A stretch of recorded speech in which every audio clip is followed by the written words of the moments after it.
Hello everyone, this is doctor Sam. अच्छा जी, last lecture में भी हमने थोड़ा बहुत वेसिकुलाइटिस के बारे में पढ़ा था कि वेसिकुलाइटिस जो है वो क्या होता है। विसल वॉल इन्फ्लेमेशन होता है, या तो ये इम्यून मीडिएटेड हो सकता है इम्यून की सिस्टम की वजह से, या फिर कोई direct invasion by infectious pathogen जो है अटैक कर रहा है विसल के ऊपर और विसल वॉल की इन्फ्लेमेशन काज कर रहा है। इसके जो सिम्टम्स हैं वो हमारे पास स्पेसिफिक और नॉन स्पेसिफिक हो सकते हैं। देखिए जी, स्पेसिफिक नॉन स्पेसिफिक क्या है हमारे पास। देखिए जी, जिस तरह किसी भी इन्फ्लेमेशन में आप लोगों के पास फीवर, माइल्जिया ये सारे प्रेजेंट होंगे, और नॉन स्पेसिफिक ये है कि जिस भी वस्कुलर बेड में आप लोग के पास वेसिकुलाइटिस होगा, विसल वॉल जो है इन्फ्लेम्ड होगा, तो वहां पर आप लोग के पास उस ऑर्गन के मुताबिक कुछ सिम्टम्स आएंगे। अच्छा जी, आज हम इसके डिफरेंट टाइप्स पढ़ रहे हैं। टाइप्स में हमारे पास क्या है, देखिए जी, हमारे पास लार्ज विसल वेसिकुलाइटिस है। देखिए, लार्ज विसल अगर उसमें इन्फ्लेमेशन आएगा तो आपके पास ग्रेनुलोमेटस डिजीज आएंगे। Number first giant cell arteritis आएगा, और दूसरा आएगा टकायास्कू आर्टेराइटिस। ये दोनों बीमारियां जो है डिजीज आप लोग के पास प्रेजेंट करेंगे। तो ये बात आप लोग याद रखें, एमसीक्यू में पूछी जाती है कि लार्ज विसल वेसिकुलाइटिस कौन कौन सी एग्जांपल है, जॉइंट सेल आर्टेराइटिस और टकायास्कू आर्टेराइटिस। अब हमारे पास जो मीडियल विसल वेसिकुलाइटिस है ये तो लार्ज था। अब मीडियम में जो हमारे पास होता है वो हमारे पास क्या है, एक है इम्यून मीडिएटेड, अच्छा जी, immune complex mediated poly arteritis nodosa हम उसको कहते हैं, और दूसरा है एंटी एंडोथेलियल एंटीबॉडीज बनती हैं कवास्की डिजीज। ये दोनों हमारे पास मीडियम वेसिकुलाइटिस में आ रही हैं। अच्छा जी, तो ये बात आप लोग याद रखें, लार्ज में हमारे पास ये दोनों, और मीडियम में हमारे पास poly arteritis nodosa and कवास्की disease. अब हमारे पास जो स्मॉल विसल है, स्मॉल विसल वेसिकुलाइटिस, उसमें हमारे पास माइक्रोस्कोपिक पोलीएंजाइटिस आ रहा है। दूसरा हमारे पास ग्रेनुलोमेटोसिस विद पोलीएंजाइटिस आ रहा है, और तीसरा हमारे पास आ रहा है चर्क-स्ट्रॉस सिंड्रोम। तो हम इंशाल्लाह हर एक को बारी बारी पढ़ लेते हैं। फर्स्ट लेक्चर में जो है हम जॉइंट सेल आर्टेराइटिस और टकायास्कू आर्टेराइटिस को पढ़ लेते हैं, उसके बाद हम ये दोनों पढ़ लेते हैं, एंड फाइनली दिस वन। सो आपका वेसिकुलाइटिस जो है वो क्लियर हो जाएगा। फॉर द टाइम बिंग आप लोग ये बात याद रखें कि अब हम जो जॉइंट सेल आर्टेराइटिस और टकायास्कू आर्टेराइटिस पढ़ेंगे तो ये क्या है, इसमें हमारे पास ग्रेनुलोमेटस डिजीज है। ये क्या है, ग्रेनुलोमेटस डिजीज। और ग्रेनुलोमेटस डिजीज जो होती है ये टी सेल की वजह से होती है। इसमें हमारे पास actually T cell response, auto reactive T cell response होता है। सो पैथोजेनेसिस के बारे में आप लोग को थोड़ा बहुत पता होनी चाहिए। अच्छा जी, देखिए ये giant cell arteritis number first of the large vesicle. देखिए जी, जॉइंट सेल आर्टेराइटिस को हम दूसरा नाम कहते हैं टेम्पोरल आर्टेराइटिस। अच्छा जी, इसमें हमारे पास क्या होता है, ये एक क्रॉनिक इन्फ्लेमेशन है, ग्रेनुलोमेटस, मैंने आप लोग को बता दिया ग्रेनुलोमेटस इन्फ्लेमेशन है, और इसमें मेनली जो है लार्ज वेसिकल जो है वो इफेक्ट होते हैं इन द हेड। याद रखिए, जॉइंट सेल या टेम्पोरल आर्टेराइटिस जो है उसमें हमारे पास हेड के विसल जो है वो इफेक्ट होते हैं। ये टेम्पोरल आर्टेराइटिस हम इसको इसीलिए इसको कहते हैं क्योंकि डायग्नोसिस के लिए हम टेम्पोरल आर्टरी को निकाल के उसकी बायोप्सी ले लेते हैं, इसी वजह से हम इसको टेम्पोरल आर्टेराइटिस कहते हैं। अच्छा जी, जो विसल इफेक्ट होते हैं वो कौन कौन से विसल होते हैं, उसमें हमारे पास है वर्टिब्रल एंड ऑप्थेल्मिक आर्टरीज। देखिए जी, वर्टिब्रल और ऑप्थेल्मिक आर्टरीज इफेक्ट हो रहे हैं, साथ साथ में एओर्टा भी इफेक्ट हो सकता है।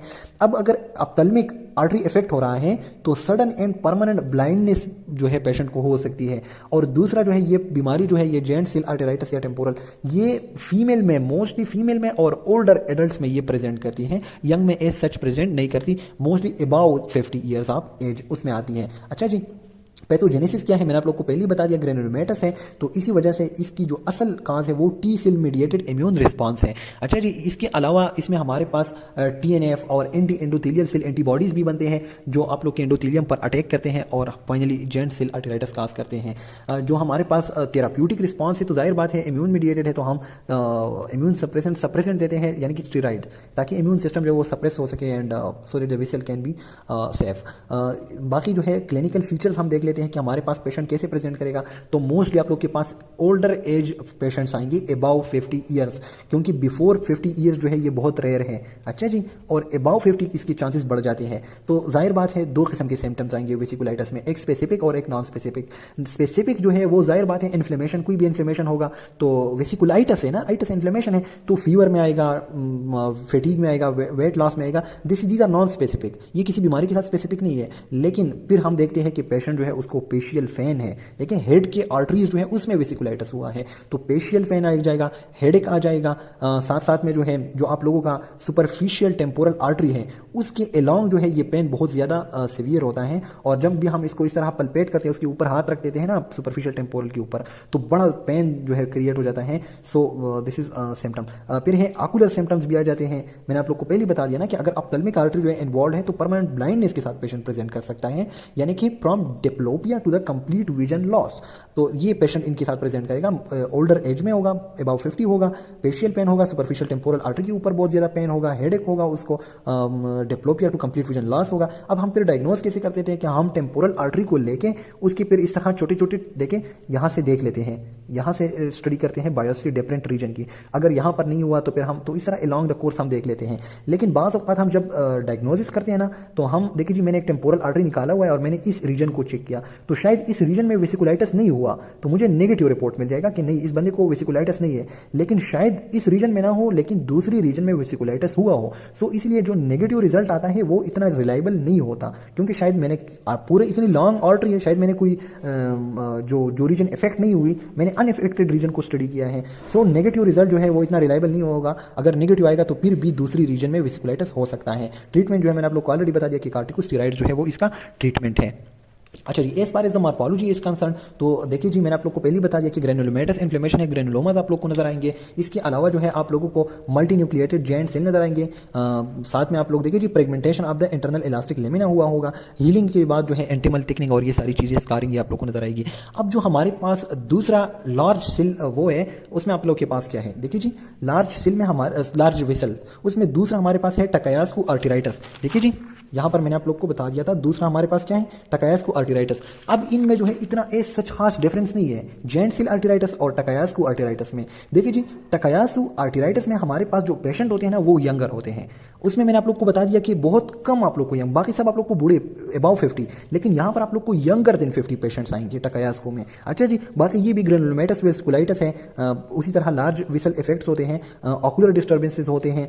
अच्छा जी, दूसरी जो इंपॉर्टेंट चीज है वो इसकी आर्टरीज में है। वहां पर मोस्टली कौन सी हेड आर्टरीज जो है, टेम्पोरल आर्टरीज, ऑप्थेल्मिक, ये इफेक्ट्स हो रहे थे। यहां पर आप लोगों के पास एवोटिक आर्च और ग्रेटर विसल जो है वो इफेक्ट होते हैं। देखिए जी मैं आप लोग को दिखा रहा हूं, यहां पर आप लोग देखें कि कौन कौन सी आर्टरीज आप लोग के इफेक्ट हो रहे हैं। देखिए जी टकायास्कू आर्टरी में मेनली हमारे पास एवोटिक आर्च इफेक्ट हो रहा है, वहां पर हेड।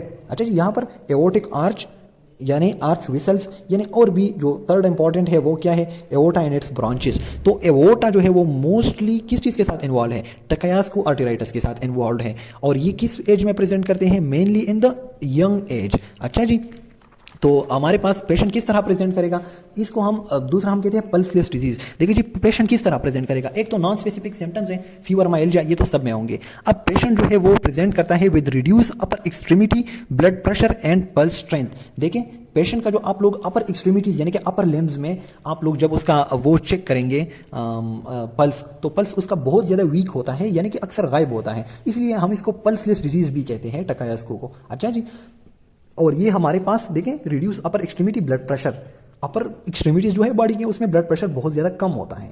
दूसरा हमारे पास ये आएगा न्यूरोलॉजिकल डिफेक्ट्स आएंगे, उसमें ऑकुलर डिस्टर्बेंस, बेशक एओर्टा इफेक्ट्स हो रहा है तो बहुत सारी चीजें इफेक्ट्स हो सकती हैं, विजुअल फील्ड इफेक्ट्स भी हो सकते हैं, लेकिन ये देखिए जी रेटिनल हेमरेज भी हो सकता है, टोटल ब्लाइंडनेस तक जाता है। लेकिन पेशेंट मोस्टली यंग एज में प्रेजेंट करेगा, ये बात याद रखें। दूसरा उसका पल्स प्रेशर जो बहुत ज्यादा वीक होता है, पल्स स्ट्रेंथ बहुत वीक होता है। अच्छा जी, इसके अलावा डेस्टल एवोर्टा डिजीज भी आप लोग को मिल सकते हैं, जिस तरह लिक क्लॉडिकेशन है, पल्मोनरी आर्टरी इन्वॉल्वमेंट भी हो सकती है, पल्मोनरी हाइपरटेंशन भी हो सकती है। तो बहुत ज़्यादा वास्ट मेजॉरिटी ऑफ सिम्टम्स आप लोग के साथ प्रेजेंट कर सकते हैं।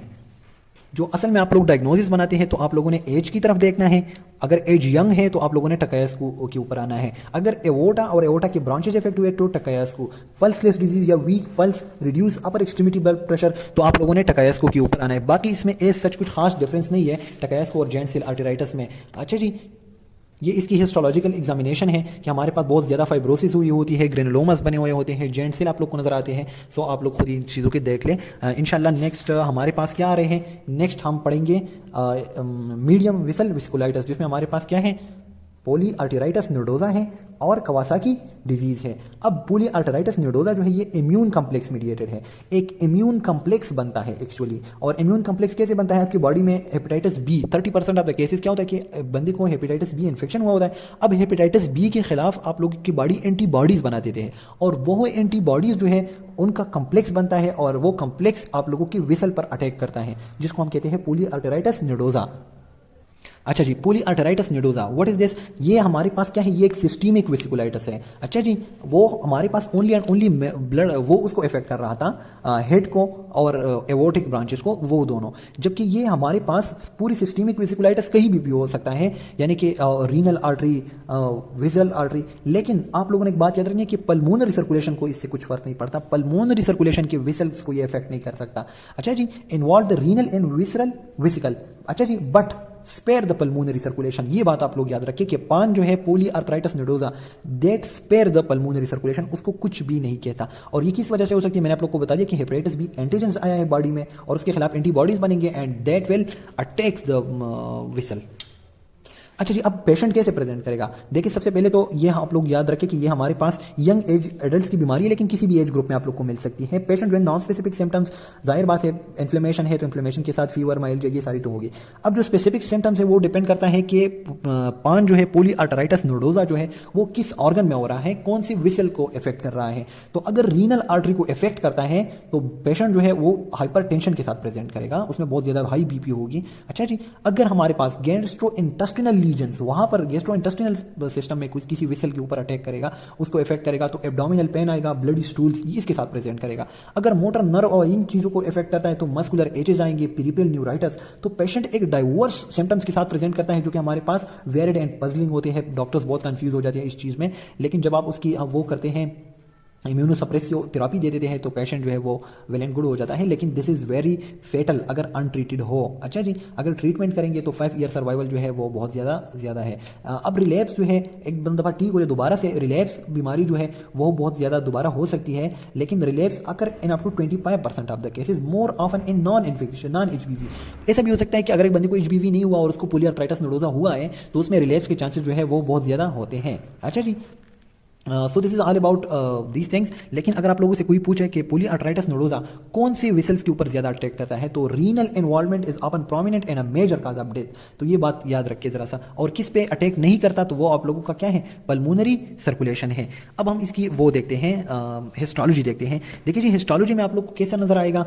देखिए जी, पॉलीआर्थराइटिस नोडोसा जो है इसमें आप लोग को सेगमेंटल ट्रांसम्यूरल नेक्रोटाइजिंग इन्फ्लेमेशन नजर आएंगे। देखिए जी, ये हमारे पास क्या हो जाता है, सबसे पहली बात कि पॉलीआर्थराइटिस नोडोसा में आप लोग के पास फाइब्रिनाइड नेक्रोसिस होता है। मैंने फर्स्ट चैप्टर में आप लोग को बता दिया कि विसल वॉल में फाइब्रिनाइड नेक्रोसिस होता है। वहां पर ग्रेनुलोमास बन रहे थे ना, यहां पर क्या है, यहां पर फाइब्रिनाइड नेक्रोसिस हो रहा है, यहां पर एज सच ग्रेनुलोमास नहीं बनते। अच्छा जी, अब देखिए गौर करें, हिस्टोलॉजी में सिगमेंटल ट्रांसम्यूरल नेक्रोटाइजिंग इन्फ्लेमेशन, देखें हमारे पास ये एक विसल है, यहां पर देखिए जी नेक्रोटाइजिंग फाइब्रिनाइड नेक्रोसिस हुआ है इन द पॉलीआर्थराइटिस नोडोसा। अब ये विसल वॉल जो है ये बहुत ज़्यादा वो हो जाता है, वीक हो जाता है, जिसकी वजह से एन्यूरिज्म स्टार्ट हो जाती है। देखिए जी, एबनॉर्मल डायलिटेशन और एन्यूरिज्म और ये जो हमारे पास नेक्रोटाइजिंग इन्फ्लेमेशन है, ये एक विसल वॉल को इस तरह अपीयर करते हैं जिस तरह स्ट्रिंग ऑफ पल्स। देखिए जी, पल्स इन द स्ट्रिंग, कि हमारे पास किसी धागे में अपने पल्स पहने हुए हैं, पिरोए हुए हैं, तो इस तरह नजर आते हैं। अच्छा जी, इसके अलावा जो है ये इम्पेयर्ड परफ्यूजन कर देता है, जिसकी वजह से impaired perfusion to the media it lead to aneurysm. पहले बता चुका हूं, विसल वॉल जो है वो बहुत ज्यादा वीकन हो जाती है और fibrinoid necrosis. So this all about it histology.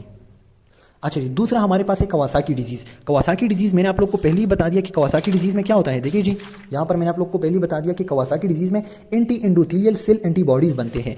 और देखिए जी, ये कहाँ पर बनते हैं, कैसे बनते हैं, तो देखिए यहाँ पर हम पढ़ लेते हैं। ये बीमारी जो है कवासाकी, ये एक्चुअली सेल्फ लिमिटेड डिजीज है, खुद बहुत अक्सर ठीक हो जाती है। इन्फेंसी में, चाइल्डहुड में ये आ जाती है, अटैक करती है। तो आप लोग के पास जो पेशेंट प्रेजेंट करते हैं वो younger than 4 years of age होते हैं। अच्छा जी, associated with mainly with medium size arteries. अब देखिए जी, अगर ये कवासाकी डिजीज अगर कोरोनरी आर्टरी को इन्वॉल्व करती है तो जाहिर बात है अगर कोरोनरी वार्ड में इन्फ्लेमेशन होगा तो इस्कीमिया आ जाएगी, इस्कीमिया आ जाएगा तो आप लोग के पास मायोकार्डियल इन्फार्क्शन। तो जब बच्चे को, एक बच्चा है less than 4 year of age है और उसको इन्फेक्शन मायोकार्डियल इन्फार्क्शन हुआ है, so this is because of Kawasaki disease. तो एक जापानीज चिल्ड्रन है छोटा सा, less than 4 year of age है, उसको कोरोनरी आर्टराइटिस हुआ है एंड फाइनली उसको MI हुआ है। So the disease is Kawasaki disease. अब देखिए, मैंने आप लोग को पहले ही बता दिया कि हमारे पास अक्सर ऐसा हो जाता है कि एक वायरल एंटीजन है जो अटैक कर रहा है। अब अटैक के बाद हमारे पास एक इम्यून मीडिएटेड रिएक्शन स्टार्ट हो जाता है जिसको हम कहते हैं delay type hyper sensitivity response, और finally antibody production against the endothelial cell and smooth muscle cell और इट काज द वेसिकुलाइटिस। तो देखिए जी, auto antibodies to the endothelial cell and smooth muscle cell. और फाइनली वेसिकुलाइटिस, वेसिकुलाइटिस की वजह से अगर इस कोरोनरी आर्टरी में हो तो माइकार्डियल इन्फार्क्शन। तो पेशेंट जो है वो बहुत ज़्यादा कम एज में प्रेजेंट करता है एमआई के साथ। देखिए अब इसके और क्लिनिकल फीचर्स क्या है, वो ये है कि हमारे पास पेशेंट जो है उसको कंजक्टाइवल एंड ओरल इरिथीमा होती है, blistering erythema of the hand and feet होती है, erythema of the fall soles. देखिए जी ये उसके जो हाथ पाम इस तरह इरिथीमा आप लोग को ब्लड सा उसमें नजर आता है इरिथीमा। अच्छा जी, तो सर्वाइकल लिम्फ नोड जो है उसकी इनलार्जमेंट हुई होती है उस बच्चे में, क्योंकि लेस देन 4 ईयर में प्रेजेंट करता है। तो इस वजह से हम इसको कहते हैं mucocutaneous lymph node syndrome, mucocutaneous lymph node syndrome, क्योंकि लिम्फ नोड इफेक्ट हो रहे हैं। और अगर आप लोग देखेंगे तो फार्म एंड सोल उसकी स्किन जो है उसमें इरिथीमा, तो म्यूकोक्यूटेनियस लिम्फ नोड सिंड्रोम अगर ये वर्ड आ जाए तो आप लोग को याद होनी चाहिए कि ये कवासाकी डिजीज के साथ रिलेटेड पूछ रहे हैं। और जाहिर बात इम्यून मीडिएटेड है तो हम इम्यूनोग्लोबुलिन इन्फेक्शन वो देंगे, स्प्रेन देंगे उन बच्चों को। अच्छा जी, ये जो असल में जो इम्यूनोग्लोबुलिन की इन्फ्यूजन हम देते थे ना, इसलिए हम देते थे कि इम्यूनोग्लोबुलिन हम जब भी इंजेक्ट करते हैं तो स्प्लीन जो है उसको खा लेता है जल्दी जल्दी। सो इसके लिए एक अलग मैकेनिज्म है, so not going for that, it will get long. लेकिन बच्चों को हम स्प्रिन भी दे देते हैं। और देखिए बच्चों में specially children with viral infection उसमें हम स्प्रिन मेनली नहीं देते, इस इज कॉन्ट्रा इंडिकेटेड। लेकिन ये बात याद रखें कि अगर कवासाकी डिजीज है तो उसमें बच्चों को स्प्रिन दे सकते हैं विद वायरल इन्फेक्शन, ये बात याद रखें। अच्छा जी, यहाँ पर एक और भी डिजीज़ है, इसको हम मीडियम में डिस्कस करते हैं। मीडियल जो मीडियम वेसिकुलाइटिस है वो उसको हम कहते हैं थ्रोम्बोएंजाइटिस ओब्लिटरान, या इसको हम बर्गर डिजीज़ भी कहते हैं। और ये बात याद रखें कि जो बर्गर डिजीज़ है ना, ये इसमें हमारे पास जो मीडियम आर्टरीज इफेक्ट होते हैं वो tibial and radial mostly effect होते हैं। अच्छा जी, और ये हमारे पास बिफोर 35 ईयर एज प्रेजेंट करते हैं। एंड याद रखें बर्गर्स जो होते हैं ना बच्चे, वो बहुत ज़्यादा स्मोकिंग करते हैं। सो ये बहुत ज़्यादा स्मोकिंग रिलेटेड बीमारी है। बाकी जो है ये क्या जेनेटिक प्रीडिस्पोजिशन भी है इसमें। और पेशेंट किस चीज़ के साथ प्रेजेंट करेगा, पेशेंट जो है उसमें हमारे पास रेनॉल्ड फिनोमिना होगा। अच्छा जी, रेनॉल्ड फिनोमिना हम बाद में देखते हैं। तो पेशेंट जो है उसमें रेनॉल्ड फिनोमिना और इसके साथ आ जाएगा।